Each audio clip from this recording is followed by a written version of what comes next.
জমির আলুগুলো কিন্তু খুব ভালো হয়েছে, ভালো দামে বিক্রি করব। হ্যাঁ ভাই, তুমি ঠিকই বলেছো, ওদের আলুগুলো কত ভালো হয়েছে।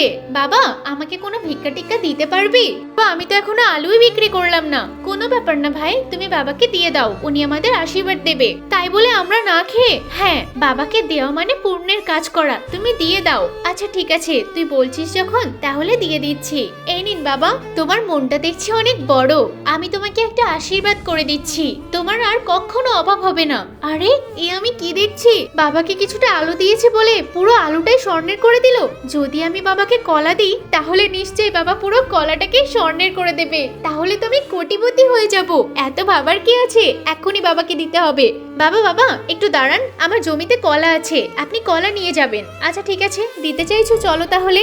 আমার কলাগুলো স্বর্ণের হয়ে যাবে, আমি তার লোভই সামলাতে পারছি না। তাড়াতাড়ি করে এক ছড়া কলা দিয়ে দিই বাবাকে, বাবা এক্ষুনি স্বর্ণের কলা করে দেবে। এই নিন বাবা, আপনার কলা, আমি তোমাকে আশীর্বাদ দিচ্ছি, তুমি অনেক বড় হও। আরে কলা, আরে কলা তো স্বর্ণের হলো না, তাহলে বাবা কি আমাকে আশীর্বাদ দিল না?